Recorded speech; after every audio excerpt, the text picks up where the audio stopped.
Bonjour à toutes et à tous et bienvenue une fois de plus sur le plateau de Test Achat. Nous allons tenter de vous éclairer, de vous aider à vous en sortir parmi les différentes choses qui pourraient arriver dans votre vie. Et le thème d'aujourd'hui, concerne l'univers aérien, les milieux, les métiers aériens.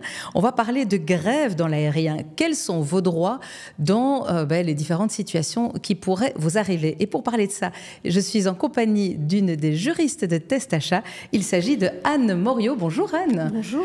Alors, j'ai besoin qu'on reprécise un tout petit peu grève dans l'aérien. Pourquoi ce titre et qu'est-ce que ça couvre? En fait, nous avons pensé de parler de cela puisque nous avons vu qu'il y a quelques semaines à l'aéroport de Charleroi, il y a eu beaucoup de grèves. Enfin, l'aéroport a fait la grève et que justement le 1er octobre prochain, il y aura aussi des grèves à l'aéroport de Zaventem. Alors, beaucoup de vols ont été annulés.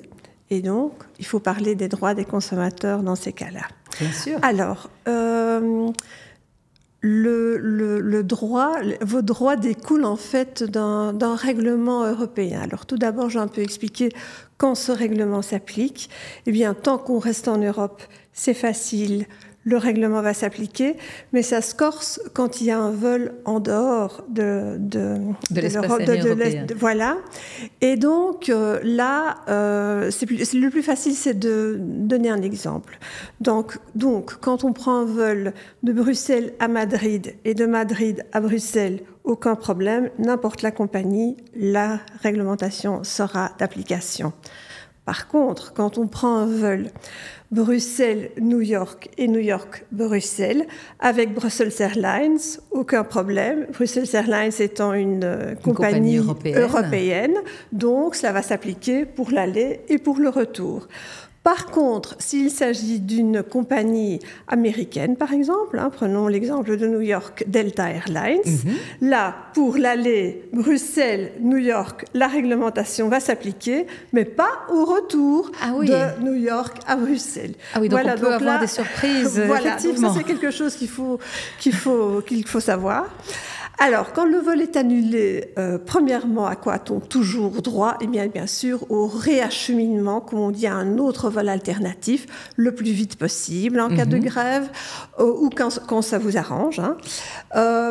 Ou aussi, si pour vous, il n'y a plus aucun intérêt de partir, au remboursement de votre vol. Ça, vous y avez toujours droit.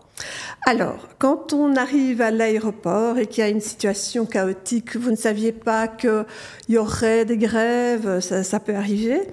Là, à ce moment-là, il y a l'assistance. La compagnie aérienne va devoir donner une assistance aux passagers. En quoi consiste cette assistance? Et là, normalement, j'ai une illustration maintenant qui apparaît effectivement à l'écran. Pour m'aider. Et donc, là, il s'agit de 2 coups de fil. On doit aussi vous donner une boisson, on doit vous nourrir si nécessaire, et on doit aussi vous loger. C'est très important parce qu'on voit parfois ces images de gens qui doivent dormir par terre, à l'aéroport par terre. Mais en fait, ce n'est pas du tout accepté. Donc, normalement, on doit vous loger dans un hôtel. Et on doit vous trouver un hôtel dans ces cas-là. Donc, en attendant le vol de retour. Oui. Voilà. Alors, ça, c'est une deuxième chose. Mais vous avez aussi, dans certains cas, droit à une compensation supplémentaire. Donc, supplémentaire encore au remboursement du vol. Et là, j'ai une autre illustration qui apparaît apparaître. Oui. Là, ça dépend de la distance du vol. Donc, ça peut être 250, 400 ou 600 € par personne par vol. Donc voilà ce à quoi vous avez droit normalement, mais il y a une grande exception à cette compensation supplémentaire. Je parle bien de cette compensation supplémentaire. Elle ne s'applique pas quand il y a des circonstances exceptionnelles. Donc on est là dans un cas de force majeure. Pensons aux catastrophes naturelles, pensons aux intempéries, aux guerres, aux problèmes, aux troubles politiques, etc. Ce qui fait que qu'on ne peut plus atteindre l'aéroport. Voilà. Si l'espace aérien est fermé, ça n'est pas la faute des compagnies ou de l'aéroport. Des jours, lors du volcan islandais en 2010, pendant des jours, plus personne n'a pu voler en Europe. Donc là, ça a été un vrai gros problème. Donc, dans ces cas-là, la compensation ne s'applique pas. Vous n'aurez pas droit à ces 250 à 600 euros. D'accord. Mais en cas de grève, par exemple? Voilà, en cas de grève, il faut faire une différence. Il faut en fait se demander qui fait la grève. Si c'est le personnel de la compagnie aérienne elle-même, donc les pilotes, le personnel de bord, mais aussi tout le personnel de la compagnie aérienne, là, vous aurez droit aux 250 à 600 euros. Pourquoi? Parce que la compagnie a un impact sur le fait que son personnel fasse une grève.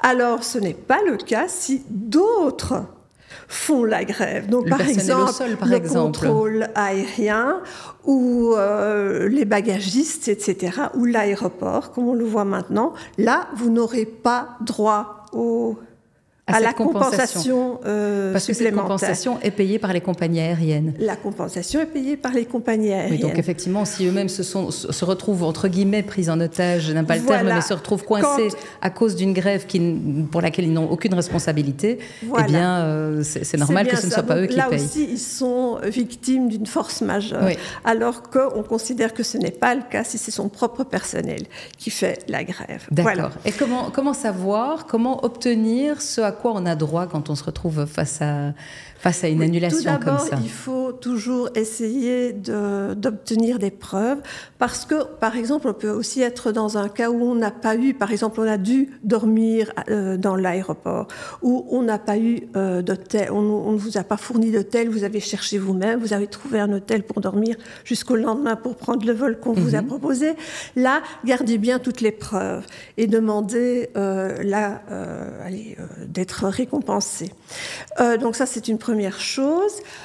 Mais en fait, il faut toujours suivre la procédure de la compagnie aérienne. Et chaque compagnie aérienne explique sur son site web comment faire. Et alors, le grand conseil, c'est de faire ce qu'on vous dit là de faire. D'accord. Donc, de bien suivre la procédure comme elle est décrite. Donc, ne pas directement sauter dans un taxi, prendre le premier hôtel et se dire on verra bien. Non. Mais d'abord d'explorer toutes les... contacter la compagnie aérienne. Et bon, si ce n'est pas possible, là, c'est différent. Mais donc là, gardez bien toutes les preuves. Et voilà. Et pour la compensation supplémentaire, là aussi, suivre la procédure qui est annoncée. Oui. D'accord. Bon, on va surtout espérer qu'il n'y ait pas de grève quand les personnes qui nous écoutent et qui nous regardent vont devoir ou vouloir prendre l'avion. Est-ce qu'il y a un dernier conseil à donner avant qu'on clôture ce sujet? Non, je pense qu'on a fait le tour. On a fait le tour. Eh bien, alors, croisons les doigts pour que tout se passe bien. Et en tout cas, merci d'être venu nous exposer ces points qui ne sont pas toujours faciles, parce que quand on se retrouve coincé à l'aéroport, on est souvent très fatigué, on est stressé, on est déçu. Et donc, c'est parfois difficile d'avoir accès à son sang-froid et de bien suivre la procédure. Mais grâce à tes conseils, Anne, normalement, ça devrait bien se passer. Merci en tout cas à toi d'être venu aujourd'hui. Merci à vous toutes et tous de nous avoir suivis une fois de plus. Mais si vous avez des commentaires, si vous avez des questions, des anecdotes, des choses qui vous sont arrivées ou bien des observations sur ces procédures, vous n'hésitez pas. La page commentaires sert à ça. Et puis, on se retrouve très très bientôt pour une nouvelle thématique avec de nouveaux experts. Et d'ici là, faites de bons choix.